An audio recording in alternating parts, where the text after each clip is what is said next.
గర్భగుడి ఉంది, తర్వాత అర్ధమండపం ఉంది, ముఖమండపం ఉంది, అలాగే వాహన మండపం ఉంది. మొత్తం కట్టడం చూసారంటే ఇక్కడ ఈ స్కల్ప్చర్స్ పైన, తర్వాత డోర్ జామ్స్ అంటారు కదా, లలాట బింబాలు చూసారంటే ఇక్కడ ఈ స్కల్ప్చర్స్ పైన, తర్వాత డోర్ జామ్స్ అంటారు కదా, లలాట బింబాలు అవి డిఫరెంట్గా ఉన్నాయి. కొన్ని చోట్లేమో నందిని చెక్కారు, ఇంకా కొన్ని చోటేమో గజలక్ష్మి చూపిస్తున్నారు. ఒక డిఫరెంట్ దీంట్లో ఉన్నాయి. ఇది బహుశా ఇది శివాలయం ఉండేలాగా ఉంది అంట అవకాశము, ఎందుకంటే అక్కడ నంది శివుడు ఉండే ప్యానెల్స్ ఉన్నాయి అక్కడ మనకు లోపల చాలా పెద్దవిగా. అట్లే ఫిష్, తర్వాత కొన్ని డిఫరెంట్ ఫిగర్స్ ఉన్నాయి ఇక్కడ కూడా.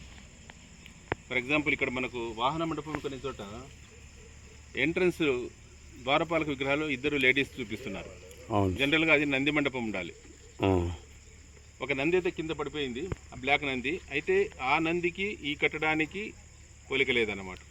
బహుశా అది వేరే చోట ఎక్కడో షిఫ్ట్ అయి ఉండాలి దాని, ఎందుకంటే ఆ స్టోనే డిఫరెంట్గా ఉంది, ఆ పీరియడ్ ఆ స్కల్ప్చరే డిఫరెంట్గా ఉందన్నమాట. అది అరౌండ్ 14th century ఆ పీరియడ్ ఉంటుంది, కానీ ఇదైతే కొద్దిగా లేట్ 17th century పీరియడ్ ఇది.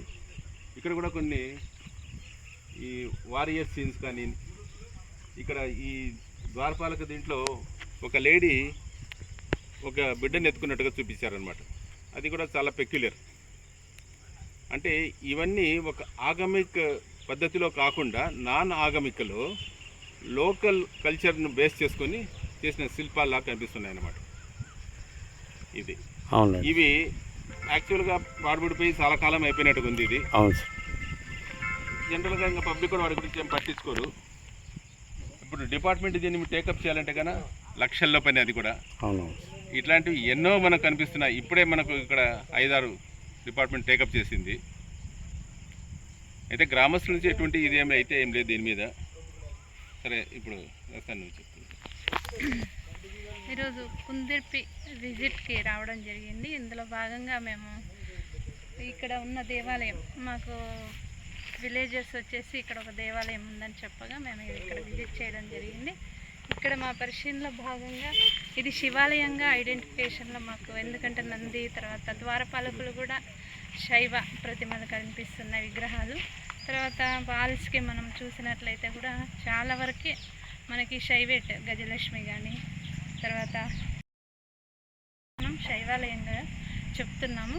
ఇలాంటివి చాలా ఉన్నాయి. కుందుర్పిలో ఏంటంటే అసలు కుందుర్పమ్మ అనే గ్రామదేవత పేరు మీదుగా మనకి ఈ పేరు వచ్చింది. అలాగే అన్ని టెంపుల్స్ ఉన్నాయి, చాలా అద్భుతంగా ఉన్నాయి. ఈ కుందుర్పి గ్రామాన్ని, ఆ చరిత్రను కాపాడుకోవాలి, టెంపుల్స్ని కాపాడుకోవాలంటే అందరి యొక్క బాధ్యత ఉండాలి. ప్రతి ఒక్కరు కూడా దీంట్లో భాగస్వామ్యం అయితే ఇలాంటి టెంపుల్స్ మనం కాపాడుకోగలము. అధికారులకు కూడా సహకరిస్తే మీరు ఇలా కమిటీలు ఏర్పాటు చేసుకొని ప్రిజర్వ్ చేసుకోవడం మనం చేసుకుంటే చాలా బాగుంటుందని కోరుకుంటున్నా. ఇప్పుడు ఈ విలేజర్సే ఉన్నారు, వాళ్ళు ఎలా చేసుకోవాలి, మాకు ఒక సూచనలు ఇవ్వండి, మేము కమిటీ ఏర్పడతాం అంటున్నారు. వీటిపైన మేము కలెక్టర్ గారి దృష్టికి తీసుకెళ్ళి ఈ ప్రాచీన దేవాలయాలను ఎలా కాపాడుకోవాలనే వాటిపైన ఒక నిర్ణయం తీసుకొని వాళ్ళకి చెప్తామని చెప్తున్నా. మాకు ఆల్రెడీ 6 మాన్యుమెంట్స్ ఉన్నాయి. కుందిర్పి కోట కానీ, వీరభద్రస్వామి ఆలయం, ఆంజనేయ స్వామి దేవాలయం, బల్లెప్ప మఠం, వీరభద్రస్వామి ఆలయం, ఇలా మాకు 6 ఉన్నాయి ఆల్రెడీ.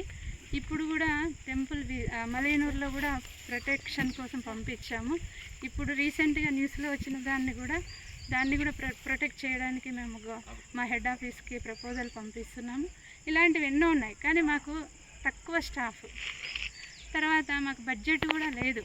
దీనివల్ల మేము చాలా ఇబ్బందులకు గురవుతున్నాం. ఎందుకంటే డిపార్ట్మెంటు స్టాఫ్, తర్వాత మాకు 4 జిల్లాలకు ఒక అసిస్టెంట్ డైరెక్టర్, తర్వాత ఒక టెక్నికల్ అసిస్టెంట్, ఒక టైపిస్ట్, ఈ 3 రెగ్యులర్. కర్నూలు, అనంతపురం, సత్యసాయి, నంద్యాల, ఈ 4 జిల్లాలకు కూడా ఇంత తక్కువ స్టాఫ్తో మేము చూడాలనే చాలా ఇబ్బందులకు గురవుతున్నాం. కాబట్టి మేము వీలైనన్ని ప్రతి ఒక్కటి మా దృష్టికి వచ్చినాయి ఖచ్చితంగా మేము ప్రొటెక్ట్ చేస్తాం.